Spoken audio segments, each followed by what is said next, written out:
You best be paying attention because enter our master of martial arts. This is the legendary Ip Man. Yes, that's really his name. His master status can be traced to his diligence, practicing his craft consistently. It's 1959 in Hong Kong, and Ip Man here lives as a Wing Chun teacher while residing with his wife and kids. It's another fair morning. Then this dragon comes to Master Ip's dojo to ask him for some lessons, since Ip here promised to teach him when he was just a little boy. Master Ip sees that he's eager to learn, but he tests his speed. What follows is a series of breathtaking kicks and reflexes, but Ip then gestures to him to leave quietly, to which the dragon exits. Class is over and all these little kids are rushing outside. Are they gonna play Pokemon? Nah, they're out here to watch an after-school beatdown between Chung Fong and Ip Ching here. Both combatants are using Wing Chun. Round 1, fight! The two start off strong and the kids go wild, up until they go into a hug session. Uh-oh, someone narked the fight, and now this teacher stops it. These two lovely women, Miss Wong and Wing Sing, take care of the kids' bruises. Then they greet Master Ip here. He apologizes for being late to be called to the aftermath of this fight, but it looks like Chung's dad is late as well. Since it's getting late, they offer them dinner first.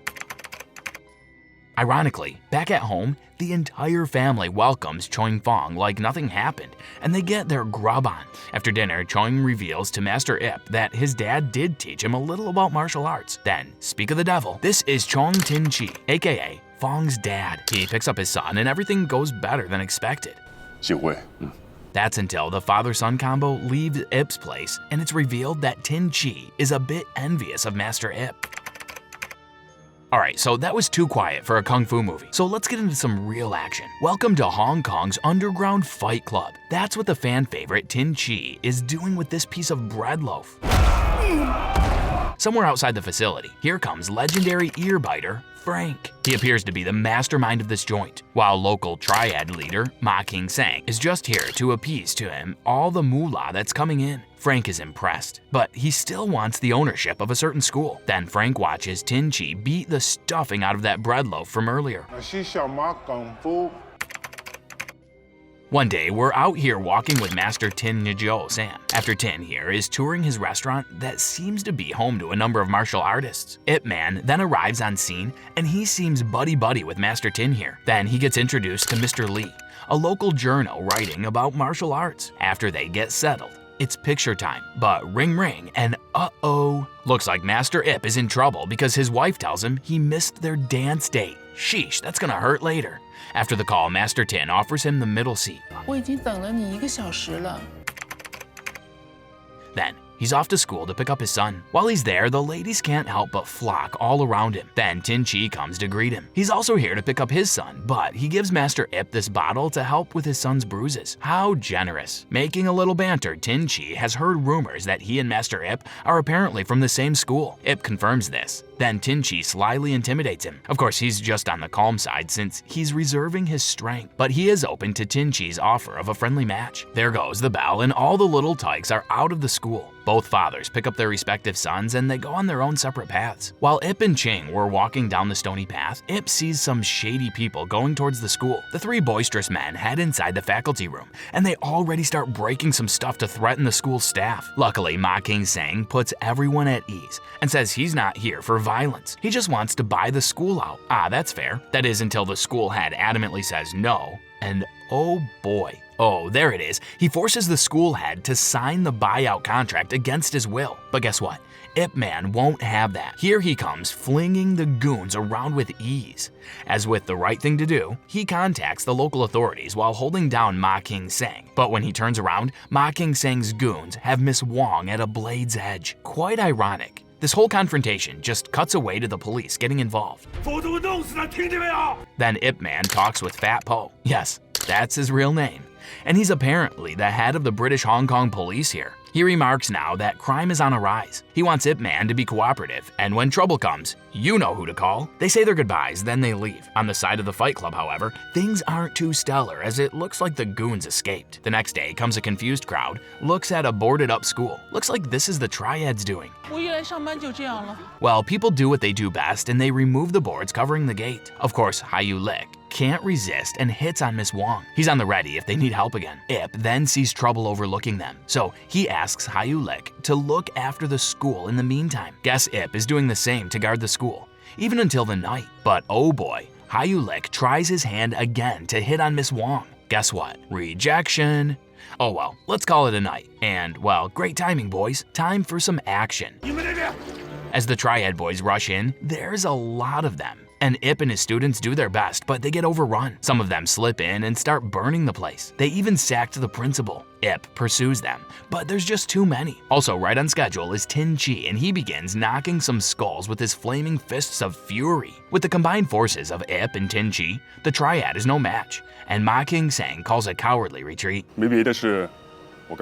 After the whole ordeal, Master Ip finally gets to rest for the night with his wife, albeit he's still in trouble. On the other hand, Tin Chi and his son scopes out a school, but it might be too pricey for their taste.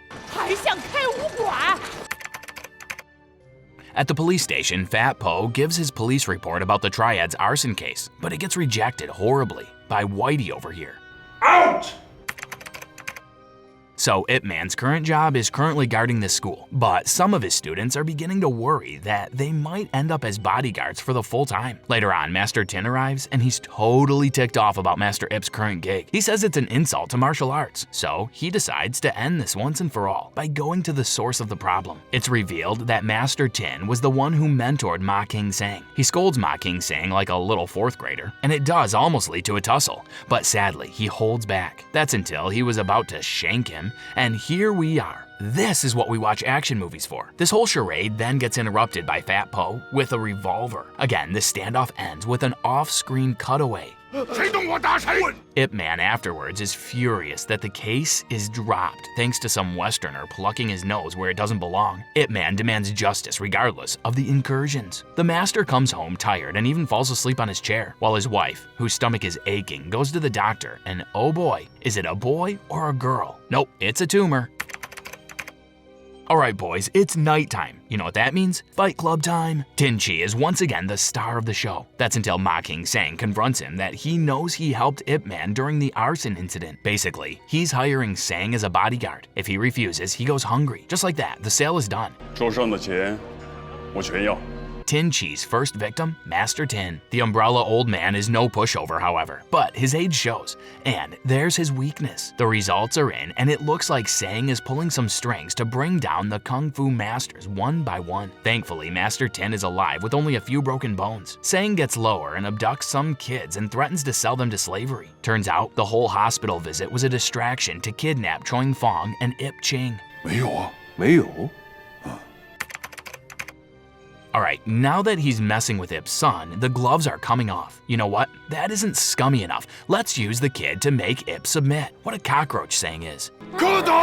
Tin Chi is lucky he gets his son, but he's a coward to leave the other kids. Finally, it's rumble time. Ip Man is against all odds here as he's surrounded by multiple Kung Fu men. That's until Tin Chi comes back to save the other kids with a brutal iron fist. Things are getting away from Sang's favor, so he drags Ip Ching away. Ip Man follows, and his son manages to break free. With technique and force, Master Ip protects his son with insane vigor. Eventually, the kid climbs to a tower where he reunites with Ip Man. Just as he finishes with the goons inside, Tin Chi is finished with the goons outside, and oh look, local enforcement. A mass arrest takes place, and Lee and Fat Po are there to headline it.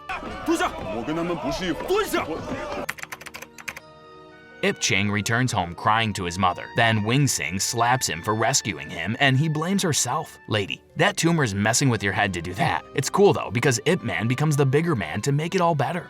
Of course, that's when Wing Sing breaks the news, and it's not looking too good. The doctor confirms this, and her mortal countdown starts. 6 months. For the past few days, things have been really quiet because of the news. Rather, on the Vice side of the Fight Club, it looks like that cracker cop is in cahoots with Frank all this time. He leaves, so Frank is left to meet Suchart, an incredibly well-built Thai boxer. That will have to wait because Sang has to pick up the pieces of his boss rage. Frank fires Sang, then he asks Suchart to finish Ip Man. I don't ever want to see your face again. Desperation has really hit Wing Sing hard, so Ip Man is there for her darkest hours. Let's hope he lights those darkest hours because here comes Suchart. Sensing trouble, all three of them get ready, and once the doors close, It's time for fists to fly. Suchart's Muay Thai boxing leads to this dance with brutish finesse, but Ip Man follows suit with a flurry of fluid counterattacks. Their fight finally leads out, and Wing Sing is safe now. The two men fight down the stairs, and as the fight goes, the more Suchart loses his footing. Ip Man defeats him at the ground floor, just before his wife's elevator lands. Now that's chivalry. Thanks to the mass arrest, things have quieted down. But Fat Po says it's not over yet. The foreign roots cannot be trusted, and Frank has his sights on Master Ip. He wants to finally end this, so he goes to the source. Master Ip gives a rousing visit to Frank, and they both have a grudge stare down. Here's the deal. 3 minutes, 2 men in, 1 man out. You're the best fighter in China. Good? Alright, fight! Frank then swiftly shows Master Ip the heavy blows of American boxing. He takes a lot of damage, but Ip Man isn't ready to throw the towel. Ip Man prepares his big boy stance and he starts strong with the common stand rush. But man, Frank is just way too darn tanky. One final showdown, and just when the two were at each other's cojones, time's up. It's a tie, so it looks like this isn't over. On the other side of things, it looks like Tin Chi got off scot-free and is now able to pay the rent thanks to Sang's money. He catches Ip Man on the news, so he goes to Lee to ask him to write something about him because he's about to challenge Ip Man to a duel. As a publicity stunt, he challenges one of the local kung fu masters in this restaurant. Lee gets shooting while Tin Chi gets cracking. In fact, over time, he defeats the kung fu masters one by one. Thanks to this, there's a lot of clout and fame for him. Then, in this press conference, he makes it public that he challenges Ip Man to represent Wing Chun. Let's go to the quieter side of things, where Ip Man spends some quality time with his wife, since her days are literally numbered. While this is all happening, Master Tin Chi takes over the kung fu scene. Ip Man makes up for lost time, and oh look, it's that eager fighter from before. His name is Bruce Lee, and I'm sure he's no one special. Ip Man wants dance lessons, so Bruce trades it for kung fu lessons. Time passes, and the press is going wild for the fight of the century. Who will win, Ip Man or Tin Chi? The answer is none, because Ip Man has gone off the grid apparently. He's off dancing with Wing Sing. Well, not exactly. Tin Chi is declared the Grand Master of Wing Chun. Some of the kung fu masters can't accept this. And while Tin Chi feels empty that he won by forfeit, he takes the responsibility of being the Kung Fu Master of Hong Kong. Ip Man's students can't accept this, so they go wild. Just as they go wild, Wing Sing faints. The prognosis is in, and it seems that her condition is worsening, so she needs to be bedridden for the meantime. With no other choice, Ip Man and his family have to spend some of their days with Wing Sing in the hospital. Soon, she writes a secret letter to Tin Chi and lets her son courier it. Time is not on Wing Sing's side because her condition is really becoming more awful as time passes. Feeling the abyss is near, Wing Sing requests that she wants a picture with her beloved husband, so they go out to a professional photographer and immortalize their memories with a few shots. Wing Sing thanks her husband for all the time he chose to spend with her, and she's happy, but she doesn't want to hold down her husband. So that letter from earlier, it was actually to set a real date for a real showdown that Ip Man will attend. Included in one of Wing Sing's final requests is for Ip Man to do what he loves best, kung fu. Ip Man practices in front of his wife.